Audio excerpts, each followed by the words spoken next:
There are some dialects that are more central in nature. You can look at language as a spectrum of dialects from the left to the right, as I said before. There are some at the far left, there are some at the far right, and there are some that are actually central. Now, comprehensibility goes from the left, with lesser comprehensibility from the left. Going up to the center, it becomes more comprehensible, and going down to the right again becomes lesser comprehensible. So they're actually dialects that are more central, okay? Now, talking about the natural development of this particular dialects, these things come naturally. They are not dialects that are handpicked and say this one will be central. That is not how language works. Language is a natural phenomenon, so the processes are natural ones. For a group of dialects or dialects from one particular area to become central, it develops naturally. Now, it was already developing naturally, as we were looking at in the previous chapter about Ida Carlin, when she was making what she called Central Igbo. But for whatever reason, she neglected it, and then she brought up something that was artificially made, and so that one has not worked. Okay, now this naturally developing dialect occurred because Igbo people were starting to mix up. If you go through the main video, you will get a better description of all that. Okay, as Igbo clans mix up, especially in the urban areas, in the city areas, they arose a need for something that is more central. Now, the need for this arose because Igbo people were mixing up, as we were saying before, in the urban areas. Okay, so you need something you can use to move quickly.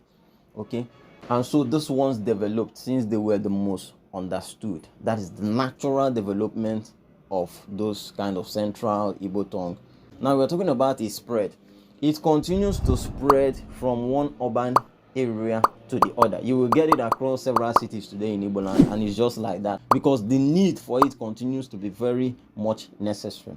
Okay, so it continues to spread from one city area to the end, from western Igbo land to far eastern Igbo land to part of northern Igbo land to part of southern Igbo land. Now we're talking about the uses. You get the uses more, of course, in the transactional side of things. When you're talking about our business, in being able to relate quickly, especially in the major markets and the major business places, in being able to relate very quickly among Igbo people like to be efficient. Okay, so they use these central Igbo tongues. It is what they will use immediately to get what they want in the marketplace and get your money and move on. Okay, we'll be talking about the Igbo language. We're talking about how it developed. We're talking about Igbo Izube and how it has become limited. Igbo Izube is supposed to be used for written, but the problem is that Igbo Izube is not spoken, and so it is not used to write. People write what they actually speak. That is the issue with Igbo Izube. Okay, so if we are going to be writing and writing very well from now, not later in the future, from now, you will need to come up with a written form to supplement Igbo Izube based on use, based on adaptability, based on efficiency. So that is just talking about how we can move writing Igbo forward. Now, there is also a small observation I'll chip in for the language enthusiast. The Igbo language, the dialects of the Igbo language across several communities are undergoing what you call language leveling. In sociolinguistics, there's what is called language leveling. This actually occurs when dialects are trying to make themselves similar. What do I mean? They are removing aspects of themselves that are not central. They are becoming more central in nature, and that is what is happening to the dialects of the Igbo language today.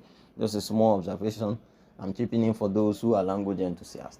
The dialects of the Igbo language are centralizing themselves. That is the way I put it in my own book. I call it centralization of the Igbo language. The reason for this is that every dialect hopes to be most understood. And so to aid this comprehension or to improve the comprehensibility of this communal dialect, they are removing aspects of themselves that are not very central, that are not very common among other Igbos. If you go to the far areas of Igbo land, some of the way they speak today is not exactly how they were speaking before. They've dropped some words that are not very common. In another video, we'll look at some of these older words. We'll look at their meanings also. Okay, we'll stop here for today. I'll see you guys on another video. Thank you very much for listening.